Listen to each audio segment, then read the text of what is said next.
السلام عليكم، ازيكم عاملين ايه؟ يا رب تكونوا بخير. وقبل ما نبدأ الفيديو يا ريت ندعي لاخواتنا ان ربنا ينصرهم ويرحم شهدائهم ويداوي جرحاهم، اللهم امين. قائمة الاهلي لمباراة الاتحاد السكندري، المباراة المؤجلة من الجولة التاسعة وهتتلعب النهاردة على استاد القاهرة. في حراسة المرمى مصطفى شوبير ومحمود الزنفلي ومصطفى مخلوف، وخط الدفاع محمد هاني، عمر كمال عبد الواحد ومحمد عبد المنعم ورامي ربيعة ومحمود متولي وكريم فؤاد.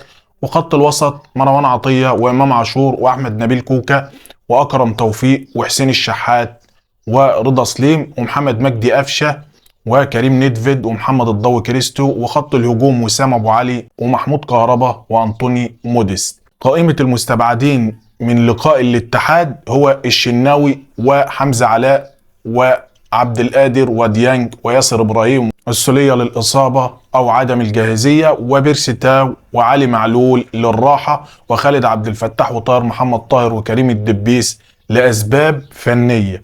كل ده كلام جميل وبنتكلم عن التدوير علشان اللعيبة تلعب كلها وتكون جاهزة للقاء الترجي. مفيش مشكلة، وكويس كمان انك ريحت علي معلول.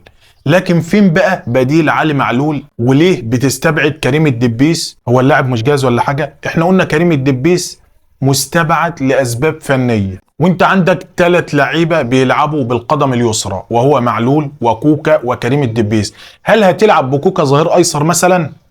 طب ما انت كده هتبعده عن مركزه اللي هو اساسا وسط ملعب، ده غير انه ممتاز في المكان ده بالنسبه لكوكا. فلما توديه يلعب ظهير ايسر هتاخد منه ايه وهيلعب ازاي؟ وحتى لو كان قبل كده لعب ظهير ايسر مش هيدي في المكان ده احسن حاجه عنده، لان كوكا خلاص جماهير النادي الاهلي مش هينفع تشوفه غير في نص الملعب، لانه متميز جدا كديفندر بجوار مروان عطيه وشفناه كلنا ومتألق جدا في المكان ده. يا اما انت ناوي تلعب عمر كمال عبد الواحد ظهير ايسر او كريم فؤاد. ما هو بصراحه الواحد مش فاهمك يا كولر. وبعدين مش وقت افتكاسات خالص. امبارح بيراميدز كسبت في يوتشر 2-1، يعني مش هينفع نفرط في نص بنطه حتى في الدوري، لان الدوري هيروح. ولو انت لعبت كريم فؤاد ظهير ايسر هتكون نقطه ضعف في الاهلي. مش بقلل خالص من كريم فؤاد، بس الراجل مش بيشارك اصلا.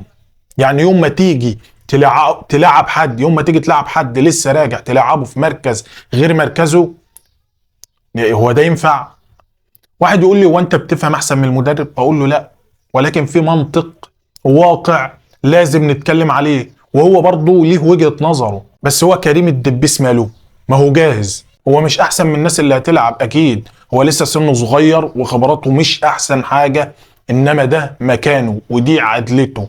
يعني لما يوصل للناحية الهجومية من ناحية الشمال يقدر يعمل لك كروس صح، لان ده مكانه وعدلته زي ما قلت. والنهارده هتعرفوا انا بتكلم في ايه وقصدي ايه، وكلنا هنشوف المباراة ان شاء الله. وانا اتمنى طبعا ان النادي الاهلي يفوز ويعمل مباراة كويسة، ولكن انت برضو بتلاعب الاتحاد، فريق كبير، واي فريق في مصر بيجي في مباراته مع الاهلي وبيحاول بقدر الامكان يقدم افضل حاجة عنده. ومدرب محترم جدا خد من الاهلي بطولة السوبر المصري لما كان مدير فني مع طلائع الجيش، وكان هياخد منك كاس مصر بركلات الجزاء لولا الحمد لله ربنا كرمنا وخدنا الكاس. الوقت ده والله ما ينفع نفرط في اي نقطة، لان كل مبارياتنا بتكون صعبة، علشان دايما مهما كان حجم الفريق اللي بيلعبك بيكون عاوز يثبت نفسه كمدرب وكلعيبة، لان ده يتكتب في التاريخ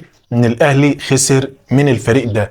واتمنى طبعا الفوز للنادي الاهلي واننا نكسب كل المؤجلات ونتصدر الدوري ونرجع ونروح لمكاننا الطبيعي. واشوفكم في فيديو جديد، ويا ريت ندعي لاخواتنا ان ربنا يصبرهم ويرحم شهدائهم ويداوي جرحهم، انه ولي ذلك والقدر عليه. وما تنساش تدعمني بلايك جميل واشترك في القناة وفعل زر الجرس علشان استمر، والسلام عليكم.